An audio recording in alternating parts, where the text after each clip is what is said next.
नमस्कार, जय जगन्नाथ, जय श्री राम, जय माँ मंगला। बहुत सारा मेसेजेस इंस्टा आसूची दीदी रजरे महिला माने ठाकुर पूजा करें कि नहीं। देखंतु मु मो कथा कहबी, जदि आपण माने ठीक ठाक लगे आपण ग्रहण करेंगे, नहीं तो स्किप करेंगे। आपण घरे कौन नियम अच्छी, गाँव कौन नियम अच्छी, प्रथमे ताकू देखंतु। किंतु मु मो मतामत जी चाहिए मु मो कथा कहबी, ठाकुर पूजा कौन सी परिस्थिति रे भी बंद हेब नाही। छुतिकिया मृतिकिया अशुभ दिन मान को छाड़ी भल दिन रज तो बहुत बड़ पर्व आ भल पर्व, तो एते बड़ पर्व रे केमिति आमे ठाकुर पूजा करबा बंद करबा। जो भौणी मैंने एकुटिया रोचंती, बाहर रोचंती, जॉब करूचंती, ता माने सेमाने तो ठाकुर पूजा करेनि।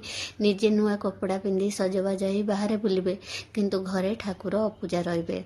एटा केवल लोकाचार। मु जेतिकी जानिची आपण श्री मंदिर रे मांकर मंदिर को केबे जिबे पचारिबे, माँ लक्ष्मीकर केबे भी पूजा बंद हुएनी। आपण गाँव में जदि कौन सी मंदिर अच्छी माँकर देखिए सेठी भी पूजा बंद हुएनी, तो आमे कौन पाई आम पूजा ठाकुरंकर बंद करवा।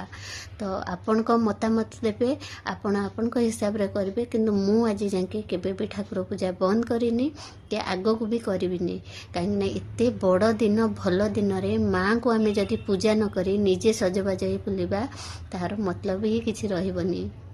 तो आपण आड़े कौन केमती मते निहाती कहबे, किंतु मु जानि पारे कौन सी दिन ठाकुर पूजा दयाकरी बंद करंतुनी, कौन सी देवा देवी को उपास रखंतुनी। जय श्री राम, जय माँ मंगला।